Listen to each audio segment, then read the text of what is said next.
Қарағанды облысында атаулы әлеуметтік көмекті заңсыз алды деген 350 отбасы жауапқа тартылуда. Еңбекпен қамту бөлімі сотқа сүйрегендер 33 миллион теңгені қазынаға қайтаруы тиіс. Дегенмен заңгерлер биліктің бұл әрекеті заңға қайшы дегенді айтады. Өйткені шенеуніктер әлеуметтік жәрдемақыны тағайындағанда арыз берушілердің табысын жіті тексермеген. Тілшіміз жәрдемақыны қайтаруға міндеттелген отбасы және заңгермен кездесіп, даулы мәселенің көлеңкелі тұстарын зерттеп көрді. Май аламыз біз жейтін.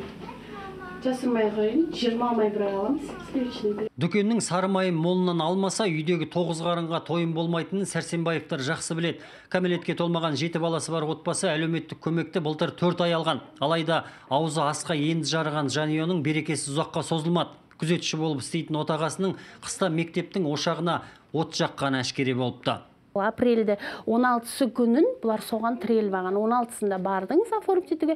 Сол кезде екінші жұмыста айту керек дейді. Мен айтам, біткен ол сезонный жұмыс. Мен не деп айтам? Біз ол кезде не қабылдап жатыр, не істеп жатыр.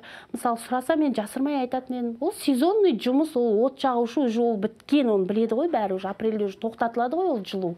Назгүлдің айтуынша құжаттарын тапсырғанда әкімдіктегілер қатты асықтырыпты. Бірде-екілі сұрақ қойып, жете білмейтінін айтса да, құжаттарын орыс тілінде толтыртып, қол қойдыра салған. Соттағы түсініктемеде мұның барлығы айтылды. Шенеуніктер болса, отбасының табысын тәптіштеп сұрағандарын айтады.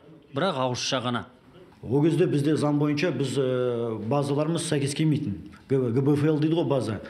Халыққа енгізілмеген болатын.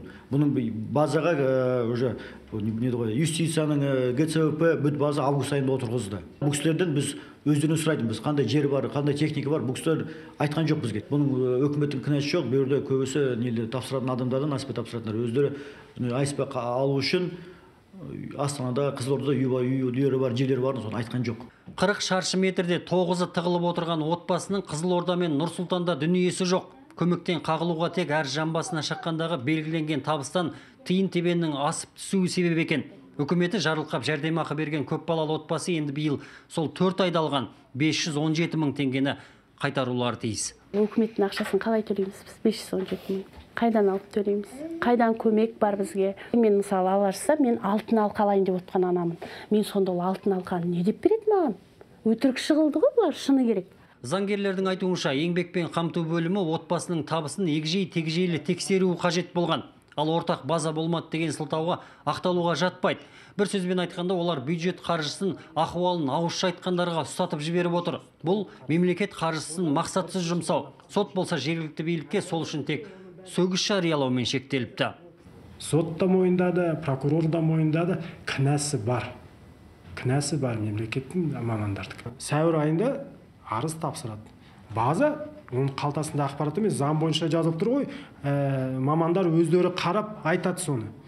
Базада ол енгізіп тұрса, оны Назгүл өзі тіркемейді ғой ішіне.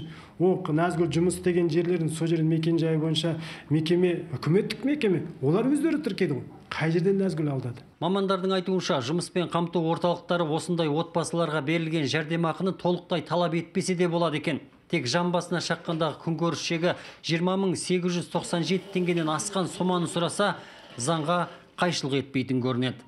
Ал отбасымен жасалған келісім шартта қаражатқа жауапты тұлға жұмыспен қамту бөлімі деп көрсетілген. Яғни жергілікті әкімдік қызметкерлері мен әкімнің өзі.